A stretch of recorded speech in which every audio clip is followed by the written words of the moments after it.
Hey guys, welcome back. Got the Mach1 pulled in. About to start the stage 1 of the build for this on the channel, however you want to say it. We got it up in the air. About to pull the hood off. Gonna get this thing pulled out of here so we can freshen it up before we try painting this thing. On this video, what we're gonna do is get this thing pulled out and tore down. I'm gonna pull the carburetor and distributor and pull the headers off, and he's gonna slide underneath, unbolt the torque converter, the bell housing, and pull the motor mount bolts. This on these old cars, this process is pretty easy, fairly straightforward, and it definitely doesn't take very long. Got the hood pulled off, and this thing sure does seem long. I'll tell you what, it was sure awkward getting it off of there. You can see a little more. Once you get all that pulled apart, pulled off, went ahead and kind of jumped ahead. Got the accessory drive off. About to pull the radiator out of it. It just got through draining. He's going ahead and snaking out the headers from the bottom, get them out of the way. And then unhook the transmission cooler lines. And we're a go to pull this thing out. Everything's disconnected. That's what you gotta love about these old cars. You can pull the engine in no time on one of these things. We've been on this thing probably 25 minutes total, and other than pulling this radiator and them transmission cooler lines, it's ready to come out. Tear it up.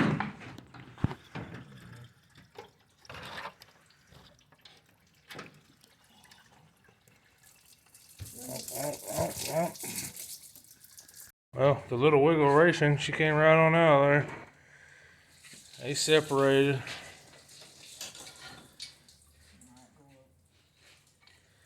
Okay, valve cover's hitting.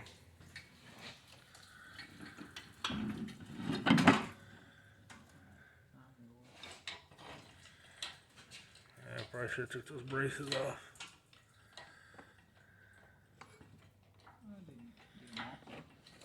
Yeah, I think she's really heavy. I think she's heavier than we think. Well, we got her out. Alright, ought to be good.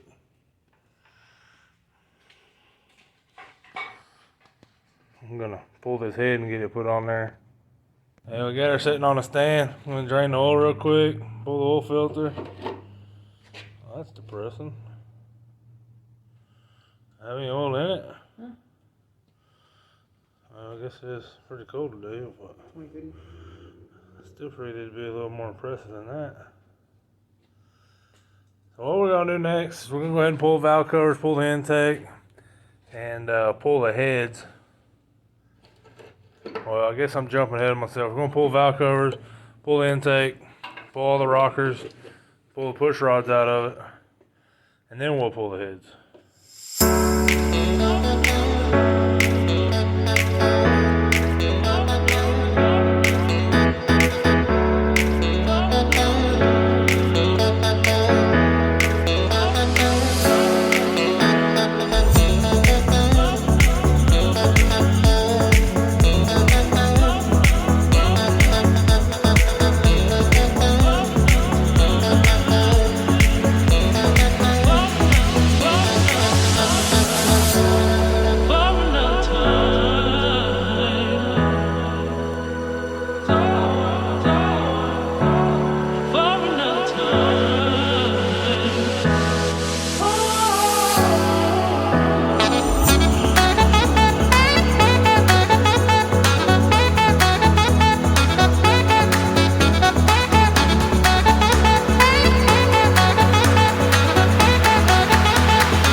got it tore down this far, and figured out we got an epic fail on our hands.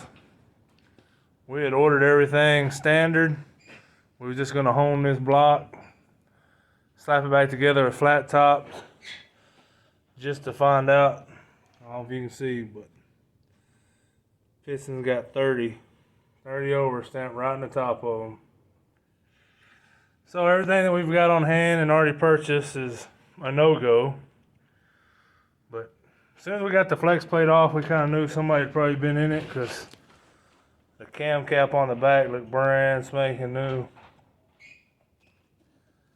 So basically what we're going to do here, and the real reason that we started doing this anyways, is because we had a major oil leak on this beautiful chrome oil pan somebody put on here. So all we're going to do is change the valve springs, which he's over there doing that already. And we're going to get the heads put back on it, and we're going to flip it over and put a new oil pan gasket. And we're going to go ahead and take the water pump off, timing chain cover off, and advance the camshaft 4 degrees. And then we're going to put it back together, clean up the block, paint it, and put it back in the car. We're going to be taking these Howard springs off. The seat pressure of these springs are only 90 pounds. We're going to be putting these, these Elgins. Putting these Elgins on, and the seat pressure is 115. But while we had this apart, we actually found another issue. Our cam lift was a little too big.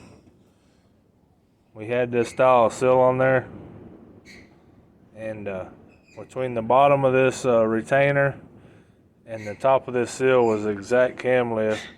So we was getting, what it was doing is hitting, and it's pushing oil down the valve guides.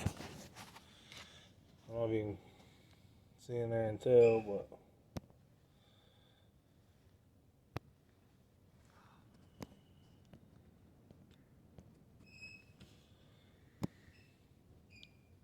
yeah, you can see. can't see the oil. See the oil on that one there. So we're gonna get these switched out. He's finishing up the last spring now. I've already used just a sanding block with some 220 paper. I sanded the block down, got it all cleaned up, got the new head gaskets on. We're gonna set them things on there and go back together with this thing.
ran into another snag on this whole fail of a project here.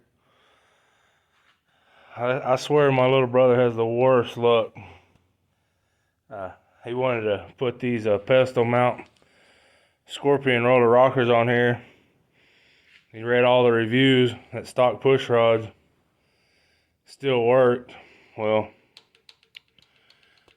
that they do not. These push rods that we had in here were a little bit longer than stock, and it's still not long enough. These are out of a 460. They're 50 thousandths longer, and they're still too short. So we're gonna call it for a video on this one while we wait on some parts. If you're interested in this build, consider subscribing. Until next time, guys, we'll catch you later.